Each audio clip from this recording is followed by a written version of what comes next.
Hello, everyone. Well, the good news continues to come in. We now have on this channel over 450. Well, I believe the last time I checked was 450 subscribers. So I don't know if it's still that or if it's gone a little bit over. I want to show my appreciation to you all because you are really the motivation that I have, particularly young people who are interested in mathematics and who need assistance in mathematics. That is what we are here to do, particularly at City Tutoring, but also it's one of my passions because all too often we've said, and at least I've been saying that a lot of the educational systems are doing a disservice to our young people in particular, especially in this country. But I know it's happening in other places as well.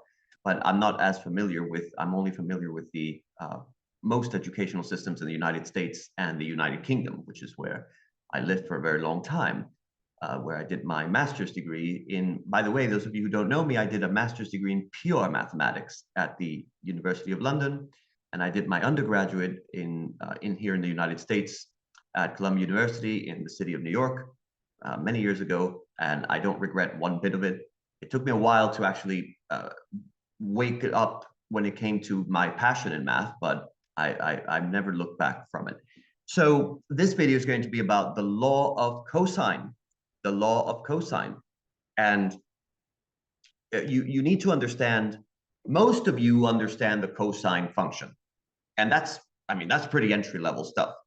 But if you're ready to graduate from this sort of trig kindergarten, we need to step up a little bit more. And we're going to talk about something one of my subscribers said that he wanted me to do a video on the law of cosines. So even when you have the law of cosines is going to come in handy when you don't have a neat right triangle, because oftentimes mathematics is not always going to be so formulaic. It's kind of like life. It's not always going to be a nice, neat triangle. So let me share my screen actually before I forget. Sometimes I did a little problem here. So what is the law of cosines? So unlike the law of sines, if you look at my previous video, the law of sines was working when you had side angle, angle, angle, side angle, side, side angle. But here you have in a situation where you can use the law of cosines when you have side angle, side, or side, side, side. So imagine you're faced with an oblique triangle. You know, one of those snooty shapes that refuses to have a right angle. Sometimes it happens. And don't worry, the law of cosines comes in here. It's going to tame the beast, so to speak. You've got nothing to be intimidated about when you don't have a perfect, a right triangle. When you've got either a side angle side or a side side side, you're going to have, the law of sines is going to politely excuse itself. And it's going to leave the law of cosines to do your heavy lifting. So what is the formula? What does it look like? Well, I think I put it on the screen. If I didn't, I apologize. I did not put it. So it's a variation, but we'll start with A. Typically, you're going to see something like A squared equals B squared plus C squared minus 2BC times the cosine of A. All right? But it could also be C squared equals A squared. It depends what you're solving for, but we'll start with this one, kind of. Does that look familiar, by the way? It really should. When you had, for example, if angle C, or in this case, angle A was a neat 90 degrees, well, the cosine part vanishes. You know that, right? The cosine of 90 degrees equals 0. And surprise, we're right back to the Pythagorean theorem. So you might kind of say that the Pythagorean theorem it's sort of like the law of cosines in a sort of casual Fridays, if you follow the whole casual Fridays thing. I used to work in an office and they used to have this silly notion. They said casual Fridays, and I always dressed the same way. You know, and I remember some of my colleagues, they would say, why aren't you dressed down? I said, why don't you let me be who I am and you worry about yourself? You've got a lot to worry about yourself rather than worrying about how other people are dressed. But anyway, that's neither here nor there. So why should you care about this, by the way? So the law of cosines is kind of like that friend who It's, when your car breaks down and you have the jump and you need a jumper cable, it works in any situation. And so you want to solve for side A, you rearrange it. You want to solve for side B, same deal. It's we call it sometimes the Swiss Army knife of trigonometry. Besides, the law of cosines here doesn't care if your triangle is right, obtuse, or just plain difficult. It's got you covered. It doesn't discriminate on that. So I'm going to give you a little example here on the board. We have a situation here where I gave you the angle. This was from a test I gave, a short quiz a couple semesters back. So I was able to get the actual measurements. So the angle A is 46 degrees. Notice that just like with the law of sines, your sides are opposite your angles, right? So angle A, this opposite is A, the side. B, same thing, right? Etc. So I've only given you here two sides and one angle. So we're going to have to do some work here. Well, let's let the law of cosines do the heavy lifting. So let's start for A. If I start plugging in, and by now you should all know how to evaluate an expression, right? If you don't know how to evaluate an expression, you should not be in trigonometry. You should be in a lower level and practicing that. But I assume those of you who watch this video, you're already either taking some kind of trigonometry. So this is going to be, I'm going to use red. It's going to be a squared equals 8 squared plus 11 squared.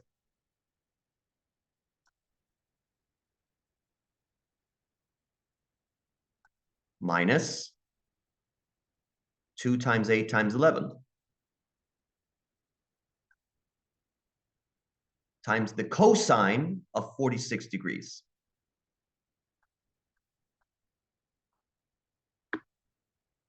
All right. Then we start evaluating this. So a squared is going to be equal to 8 squared is 64. 11 squared is 121. It's a nice, neat, perfect square, isn't it? Minus, well, 8 times 11 is 88. 88 times 2 is going to give you 176. Multiplied by, we're going to do the cosine 46 is going to be 0.695.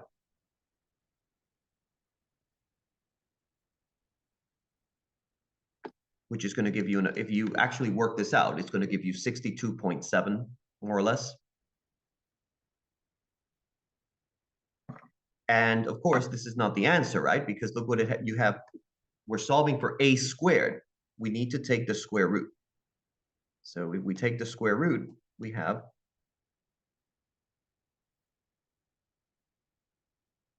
and that gives you 7.92, which is what my students found out last semester.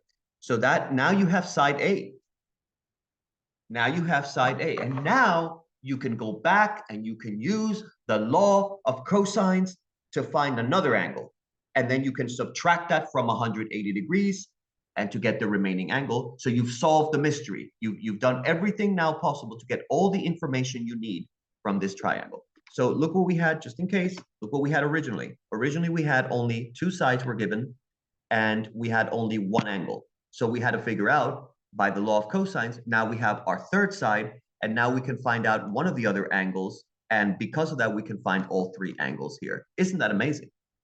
The other thing, I am going to do a proof, by the way, at the end of this video, because I know some of you are just looking for the solution, just like some practical problems, but there are some students who want to have the proof.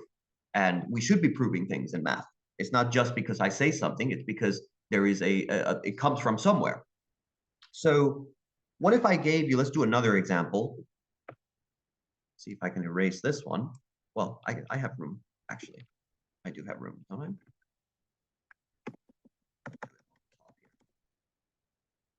All right, what if I gave you that, I'm gonna give you three sides now.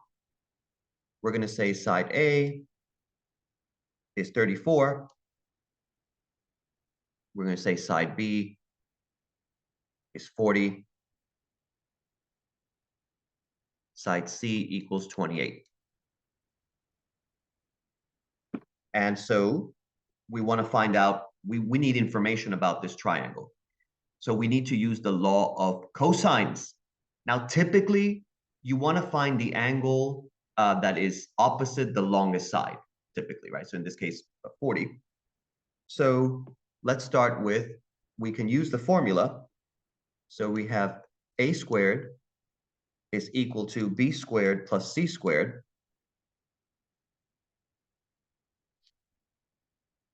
minus 2bc times the cosine of a.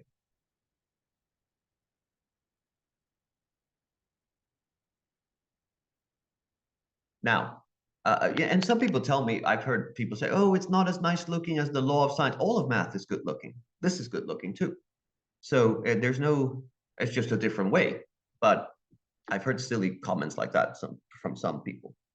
So we have a problem here because we need to solve for the cosine of A. We need an angle here, right? So that's easy. Let's rearrange this. You can always rearrange things in mathematics. A lot of my students, they seem to be afraid of rearranging things for some reason. If you know your manipulation, then you can solve. If you don't know how to do that, by the way, I might have to do a video called solving in terms of, when you solve expressions in terms of another variable. But we have here the cosine of A, and we're going to set that equal to, well, we have b squared and we have c squared. If I move a squared to the right, I'm going to have to use subtraction. So I now have b squared plus c squared minus a squared.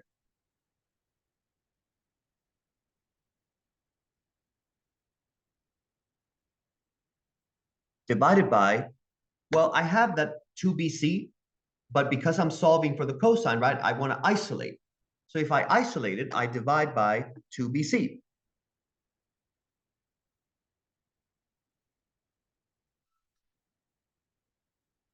All right, so now the cosine of A, we do have our sides here. We have 40 squared plus 28 squared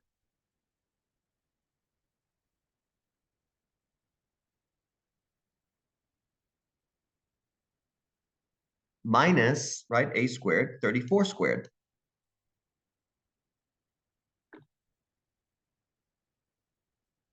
Divided by 2bc, which is 2 times 40 times 28.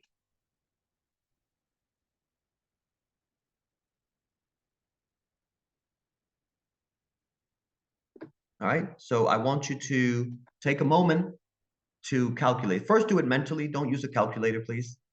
Do it mentally first, or at least on paper. And then you can always, if you do use a calculator, you can always check. But you need to always check mentally as well to practice.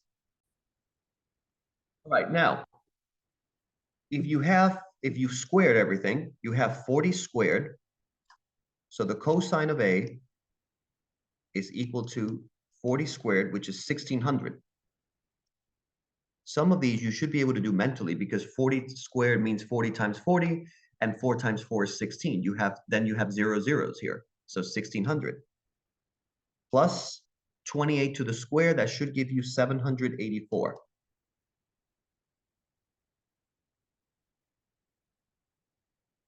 And then minus 34 squared is going to give you 1156.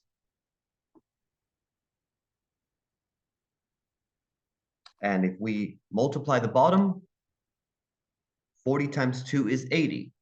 80 times 28 is going to give you 2,240.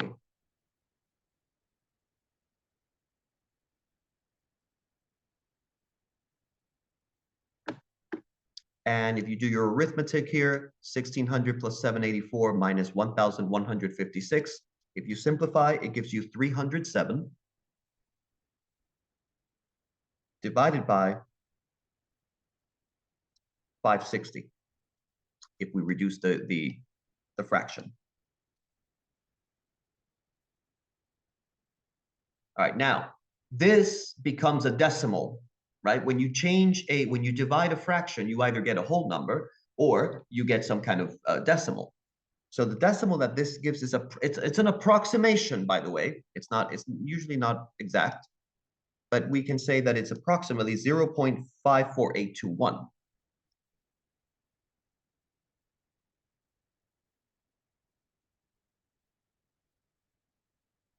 And of course, if you're using a calculator, right, you do that inverse. I talked about that in my previous video on the law of sines. You do that inverse now, you have cosine of this. So the cosine of this is going to give you approximately, again, I am giving you the estimate here. It should be 56 degrees with 45. And it's a little bit more than that though, but more or less. So now that you have A, similarly, you can now solve for the cosine of B. And if we solve for the cosine of B, notice how in this case, I did not even have to draw a triangle. You don't have to, if you got the information. So if I solve for the cosine of B, I have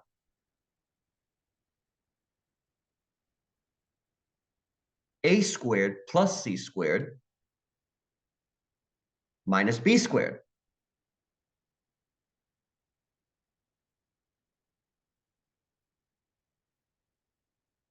And we're going to, of course, divide that by, before we divided by 2bc, now we divide by 2 times A times C. So we're going to have cosine of B, and if we plug in the information, we have 34 squared plus 28 squared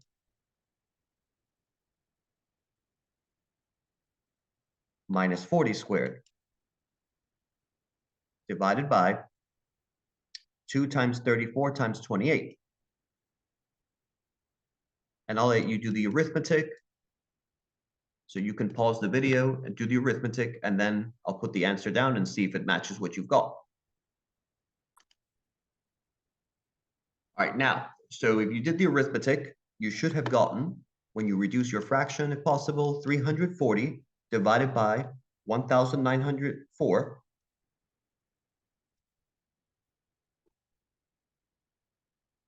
which gives you a decimal of 0.17857.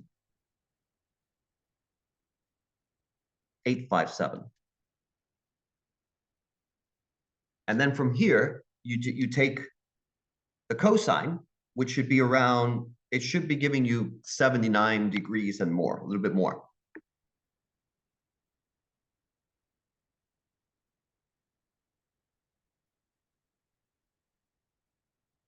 Approximately. It's a little bit more than that. So you see what I'm doing here? We're finding angles.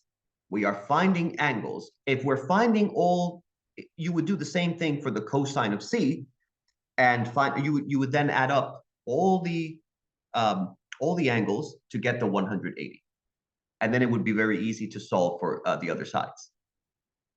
So you have 3 sides here, so that would give you the other angles. So you see all is revealed by the law of cosines. There is, I wanted to show you also, let's see if I can show you a student sent me a little triangle, wanted me to use the law of cosines. He said his teacher was asking him to solve this one. Hopefully you can see it on the screen. So here we need to do a little bit of labeling here. Angle A is here on the top, so that means that side A is 11. It's always opposite. And that means angle B is going to be side B, opposite B is going to be 5.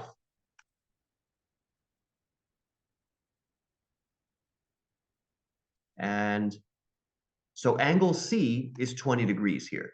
So we know the values of 2 sides and 1 angle.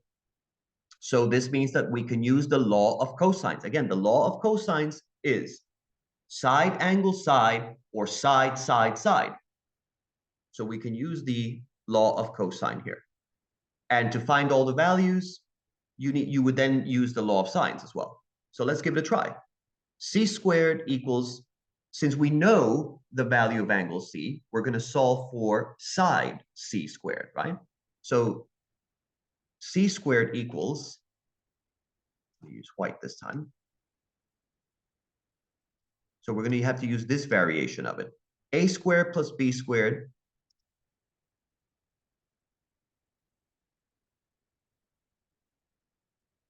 minus 2AB times the cosine of C.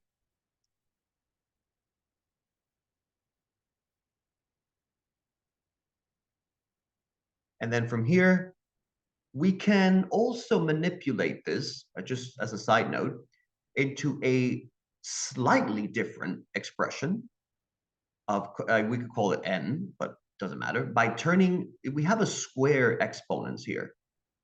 And we can actually turn it into, to make it easier sometimes, you can actually turn that into a radical sign on the other side of the equation, because sometimes it's easier to manipulate it that way. If we do that, that gets rid of c squared, and then we have c is equal to the square roots of this whole thing, of a squared plus b squared minus 2ab cosine of c.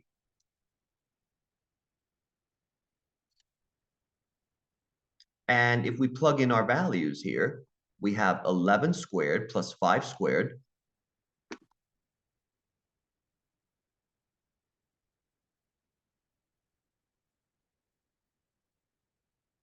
minus 2 times 11 times 5.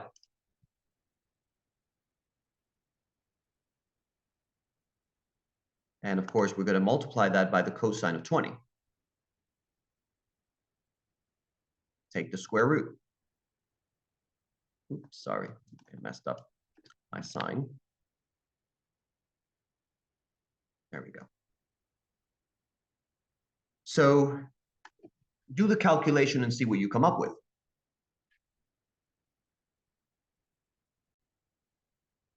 Should be getting now 6.53. So the value of, you're left with a value of, it's around 6.53.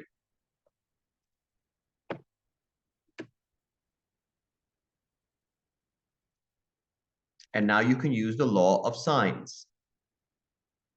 We said that the law of sines is A over the sine of A equals B over the sine of B equals C over the sine of C. They are ratios, unlike the law of cosine.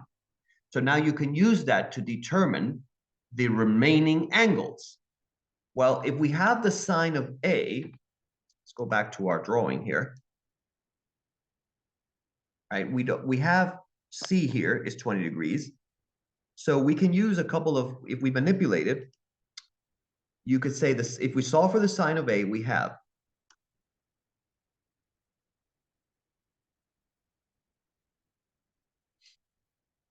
11 times the sine of 20.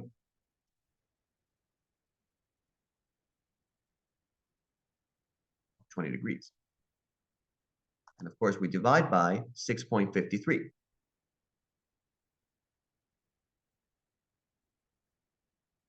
And when you do this manipulation, you should be getting around 144 degrees, more or less.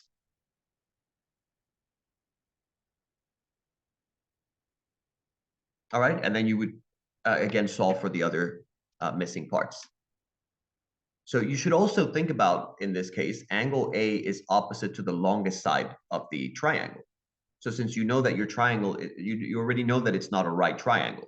So you need to consider, when you're taking the inverse, you have to consider the obtuse angle, right? So the sine of the obtuse angle is 11 times the sine of 20 over 6.53. All right? So hopefully this video was helpful. I promised you a proof, by the way, in the beginning of the video. And I do want to show you a proof of that because I don't want you to think that it comes out of nowhere. So if I were to draw a triangle,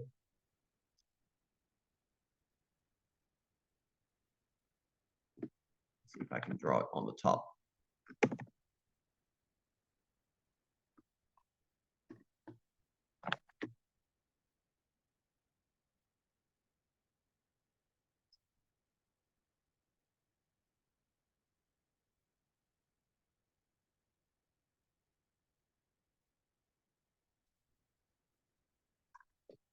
Let me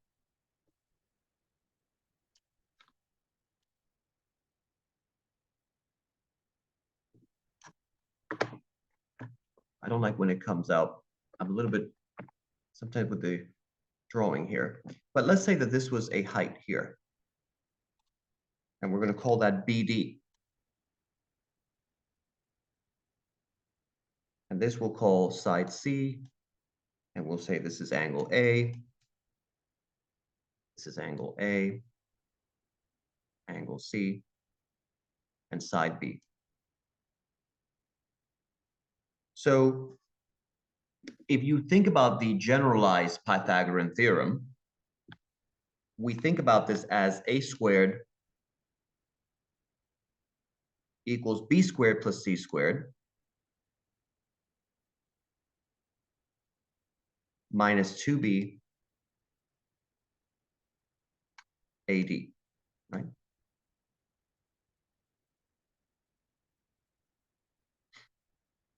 But if you solve for AD, right, I'm going to trace that here, right? AD, this part right here, this is adjacent. And cosine is adjacent over hypotenuse. This is the hypotenuse here. So if that is the case, that means that AD over C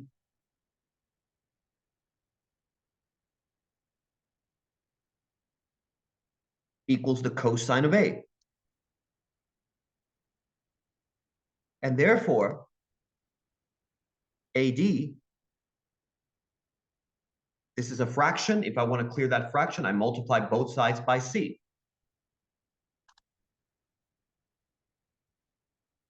Now I have AD is equal to C times the cosine of A.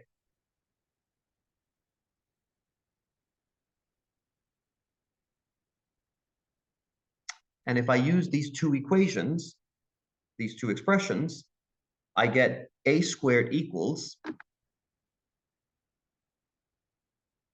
B squared plus C squared minus 2BC times the cosine of A.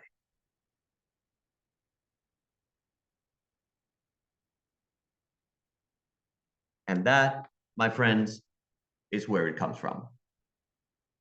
So that would be a proof, a basic proof of the law of cosines. So hopefully this video was helpful to solve problems using the law of cosine. And of course, you can also demonstrate analogously b squared equals a squared plus the c squared, etc.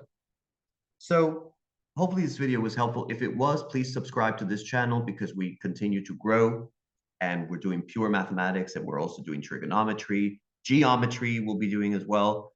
And just, continue to support the channel. I will continue to support you. Thank you.